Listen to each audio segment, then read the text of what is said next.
Boas, hoje vamos dar início a uma leitura de um livro de Allan Kardec, que é o Evangelho segundo o Espiritismo.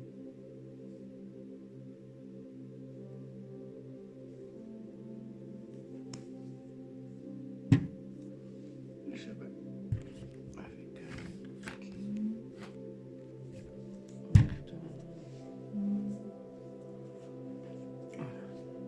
Vou pegar aqui.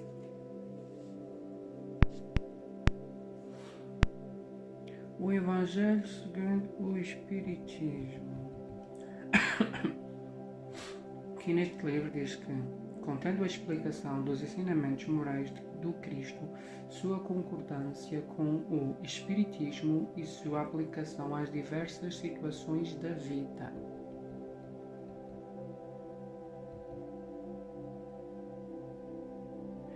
Depois temos aqui umas sugestões para realizar o Evangelho no lar. Defina o dia e o horário fixo da semana de sua conveniência para não ser interrompido. Coloque, se preferir, uma jarra com água para ser fluidificada durante o estudo e a prece, e no fim da reunião será oferecida aos presentes. A iniciar o estudo, faça uma prece, rogando o amparo dos amigos espirituais. Realize a leitura de um trecho de O Evangelho segundo o Espiritismo, mantendo na ordem sequencial dos capítulos, evitando assim abrir no mesmo capítulo sucessivas vezes. Comente com os integrantes do estudo o assunto lido, evidenciando o ensino moral, e ao término da explanação peça a Deus, a Jesus e aos Espíritos de Luz em favor da harmonia do lar e dos familiares presentes e desencarnados. Neste momento, mentalize a paz entre os povos governantes e aqueles que sofrem do corpo e da alma. Ao encerrar, profira uma prece, agradecendo a proteção dos amigos espirituais. Observação: a prática do Evangelho no lar não é uma reunião mediúnica. Os médiuns que desejem trabalhar nas reuniões mediúnicas especializadas nesse assunto devem dirigir-se às casas espirituais. À medida que o grupo vai se fortalecendo, os familiares podem ser convidados a se revezar para a leitura e a prece durante o Evangelho no lar. Isso aqui são só algumas considerações que o autor, no caso, deixa aqui. Alguns esclarecimentos, certo? E agora vamos começar a leitura.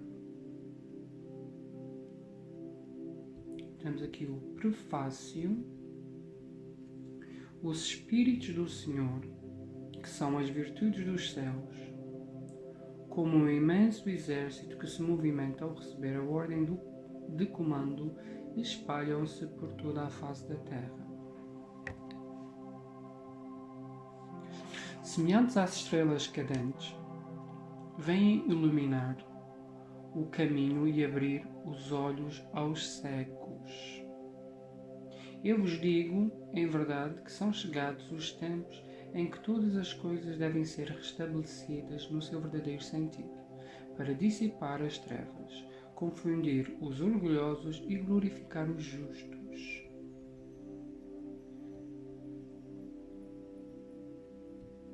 As grandes vozes do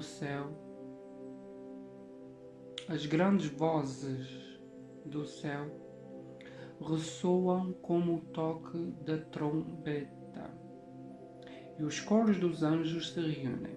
Homens, nós vos convidamos ao divino concerto. Que vossas mãos tomem a lira, que vossas vozes se unam e no hino sagrado se estendam e vibrem de um ponto ao outro do universo. Homens, irmãos amados, estamos junto de vós. Amai-vos uns aos outros e dizei, do fundo dos vossos corações, fazendo a vontade do Pai que está no céu, Senhor, Senhor, e podereis entrar no reino dos céus. Isto foi dito pelo Espírito da Verdade. Para quem já sabe um pouco sobre Allan Kardec, o Allan Kardec recebia informações e debatia sobre tudo o que a gente vê nos livros do Allan Kardec, o livro dos médios, o Evangelho segundo o Espiritismo, o Céu e o Inferno. Isto foi tudo debatido e comunicado através do Espírito da Verdade. Era o Espírito da Verdade a quem o Allan Kardec se comunicava e recebia essas informações.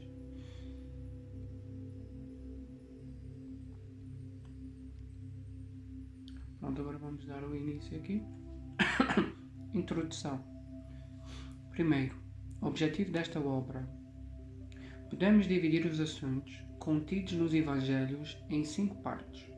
Os atos comuns da vida do Cristo, os milagres, as predições, as palavras que serviram de consolidação aos dogmas da Igreja para fundamento de seus dogmas e o ensino moral. Se as 4 primeiras partes são objeto de controvérsias, a última permanece inatacável. Diante desse código divino, submete-se à própria incredibilidade.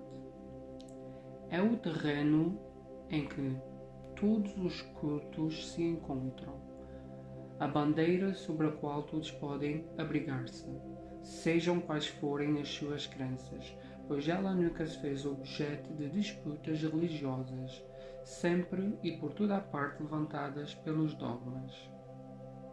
Se o discutissem, as seitas teriam encontrado nele a sua própria condenação, pois a maioria delas está ligada à parte mística do que à parte moral, que exige a renovação de si mesmo. Para os homens, em particular, há uma regra de conduta que abrange todas as circunstâncias da vida particular ou pública. O princípio de todas as relações sociais fundadas sobre a mais rigorosa justiça. É, enfim, e acima de tudo, o caminho infalível da felicidade que virá. É uma ponta do véu erguido sobre a vida futura. Este é um tema exclusivo desta ópera. Todo o mundo admira a moral evangélica, todos proclamam a sua sublimidade e a sua necessidade, mas muitos o fazem confiando naquilo que ouviram ou apoiados em algumas máximas que se tornaram proverbiais. Mas poucos a conhecem a fundo, menos ainda a compreendem e sabem deduzir-lhes as consequências. A razão disto ou disso está em grande parte nas dificuldades que a leitura do Evangelho apresenta, tornando-se incompreensível para a maioria. A forma alegórica e o miticismo intencional da linguagem fazem com que a maioria o leia por desencargo de consciência e por obrigação, como leiam as orações sem as compreender, ou seja, sem delas tirar proveito. Os preceitos morais disseminados no texto, misturados às narrativas, torna-se impossível assim compreendê-los como um todo e fazê-los objetos de leitura e de meditação separadamente. É bem verdade que já foram escritos tratados de moral evangélica, mas o arranjo em estilo literário moderno lhe tira a primitiva espontaneidade primitiva, que lhes proporciona ao mesmo tempo encanto e autenticidade. Ocorre o mesmo com as máximas soltas, reduzidas à sua mais simples expressão proverbial.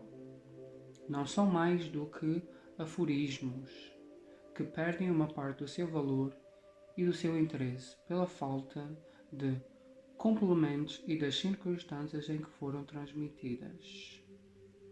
Para evitar tais inconvenientes, reunimos nesta obra os trechos que podem constituir, por assim dizer, um código de moral universal sem distinção de culto. Nas citações conservamos tudo o que era útil ao desenvolvimento do pensamento, suprimindo apenas o que era estranho ao assunto. Além disso, respeitamos escrupulosamente a tradução original de Cécio, bem como a divisão por versículos. Mas em vez de nos atermos a uma ordem cronológica sem real utilidade neste caso, agrupamos e classificamos as sentenças metodicamente, segundo a natureza de cada uma delas, de maneira que elas se deduzam o máximo possível, umas das outras. A ordem de numeração dos capítulos e dos versículos permite recorrer à consulta caso seja necessário. Foi apenas um trabalho material que teve somente uma utilidade secundária. O essencial era colocá-lo ao alcance de todos pela explicação das passagens obscuras e o desenvolvimento de todas as suas consequências, em vista da aplicação nas diferentes circunstâncias da vida. Foi o que tentamos fazer com a ajuda dos bons espíritos que nos assistem. Muitas passagens do Evangelho, da Bíblia e de outros autores sagrados, em geral, são de difícil compreensão. Muitos até parecem absurdas, por causa da falta de uma chave para se entender o verdadeiro sentido. Essa chave está inteiramente no Espiritismo. Como já puderam convencer-se aqueles que o estudaram seriamente e como também será ainda mais bem reconhecido. O Espiritismo encontra-se por toda a parte, na Antiguidade e em todas as épocas da humanidade. Em tudo encontramos os seus traços, nas Escrituras, nas crenças e nos monumentos. É por isso que, ao abrir novos horizontes para o futuro, lança uma luz tão esclarecedora sobre os mistérios do passado. Como complemento de cada preceito, acrescentamos algumas instruções escolhidas entre as que foram ditadas pelos Espíritos, em diversos países e por intermédio de diferentes médiuns. Se estas instruções tivessem surgido de uma única fonte, poderiam ter sofrido influência pessoal ou do meio, enquanto que a diversidade das origens prova que os espíritos dão os seus ensinamentos por toda a parte e que ninguém é privilegiado nessa questão. Esta obra é para o uso de todos. Dela podem todos aurir aos meios de conformar com a moral do Cristo o respectivo proceder. Aos espíritas oferece aplicações que lhes concernem de modo especial, graças às revelações estabelecidas doravante e permanentemente entre os homens e o mundo invisível, a lei evangélica, que os próprios espíritos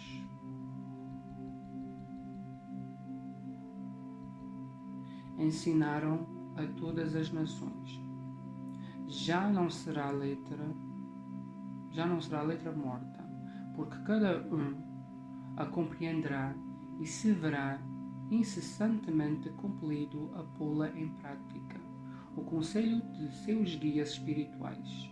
As instruções que promanam dos espíritos são verdadeiramente as vozes do céu que vêm esclarecer os homens, convidá-los à prática do Evangelho.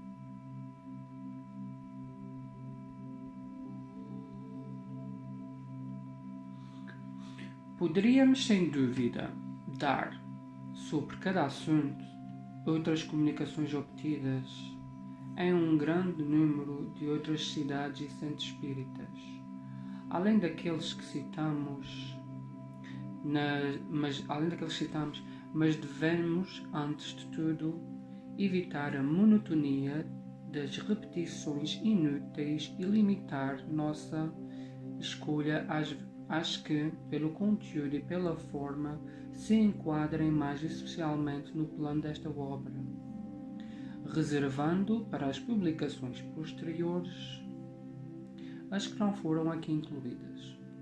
Quanto aos médios, evitamos nomeá-los em sua maior parte, atendendo ao seu próprio pedido. Além disso, não seria conveniente fazer exceções, pois os nomes dos médios não acrescentariam nenhum valor à obra dos espíritos. Seria apenas uma satisfação do amor próprio, com o qual os médios verdadeiramente sérios não se preocupam, pois compreendem que, sendo seu papel puramente passivo, o valor das comunicações em nada realça o seu mérito pessoal, e o que seria ingênuo envaidecerem-se de um trabalho intelectual para o qual apenas prestaram o seu concurso mecânico. Nota de Allan Kardec. Temos aqui o primeiro capítulo, a primeira parte. Então ficamos aqui com a primeira parte e voltamos no próximo vídeo.